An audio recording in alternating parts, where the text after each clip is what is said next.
Okay. I'd like to start by just suggesting that who doesn't do a good job and deliver good value for money for their customers? Any volunteers? Strange that, isn't it? Strange that. Okay. So as you're all so good at doing what you do, who's got all the work that they need and doesn't need any more? That's good. That's good. Okay. But I suspect most of you are a bit like me. You actually have to compete for work. You're not turning it away.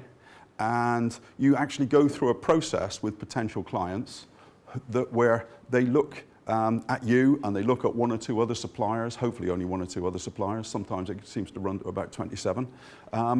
And you go through a process and you win your fair share. And that's typically the way most people run their businesses. But sometimes you meet a potential client and you think, oh, I've got a good solution for them or a good product for them or whatever it is you're selling. But then they go quiet. They don't take your calls. They don't answer your emails. And the next thing you find out is that they bought an inferior product from somebody else at a higher price. Okay? It's never happened to me, obviously, but has it ever happened to you? Okay? And how do you feel when that happens? What emotions go through you? You get annoyed. Sorry? You get annoyed. Exactly. Yeah. I get angry. I get really frustrated and hugely disappointed.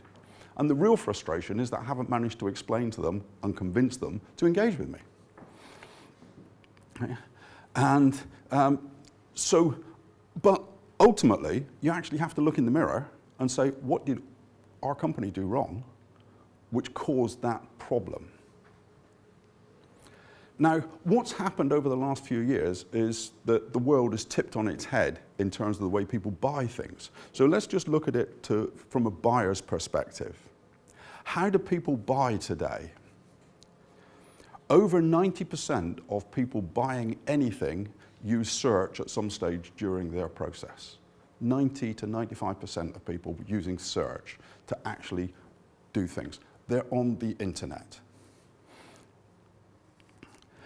10 years ago, buyers were about a third of the way through their decision-making process, because they have a decision-making process in the same way as we have a selling type process.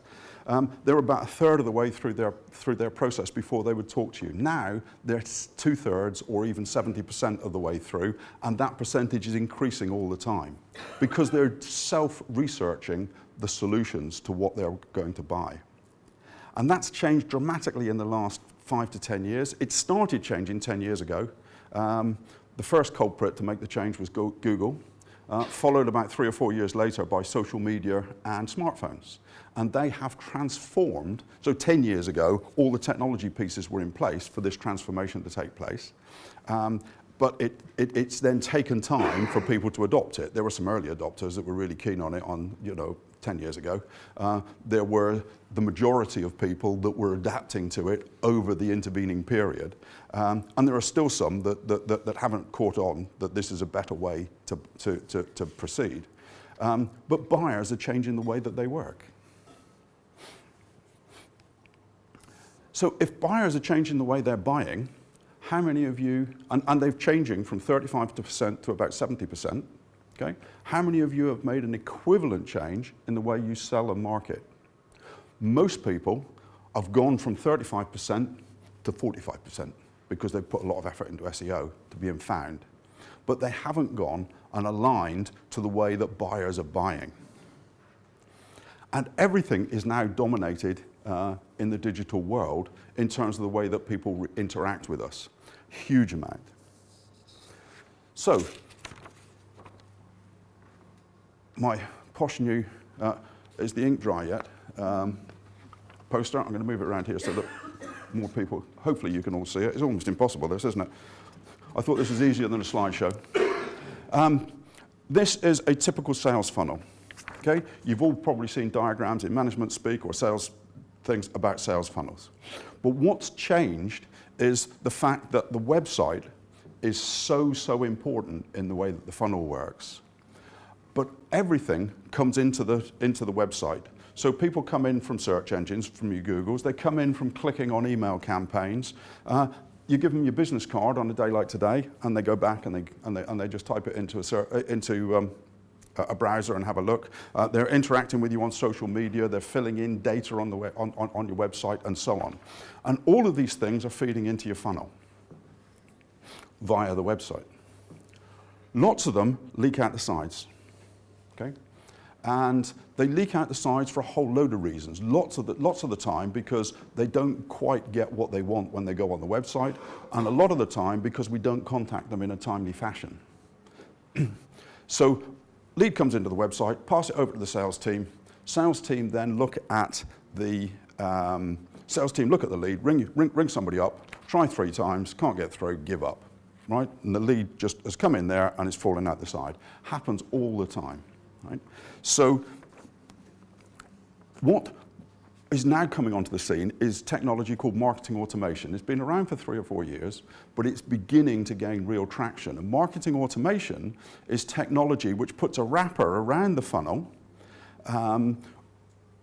so that we can actually keep leads in the funnel much more effectively and manage the leads better and generate more quality leads from our marketing activities. And it runs all the way through till somebody closes the deal. So it doesn't just happen in that position.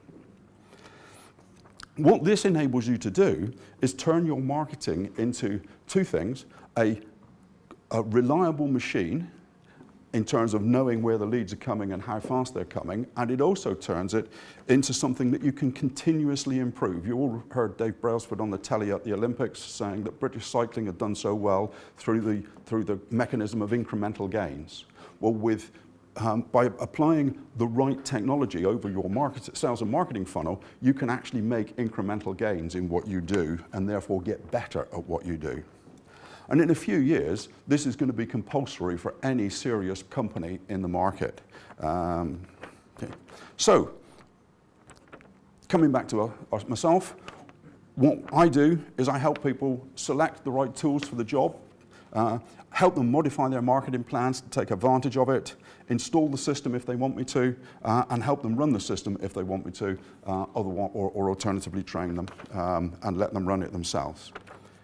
Now, a lot of you will be thinking this is probably a bit too big for me, but a lot of you have got clients that this would be ideal for.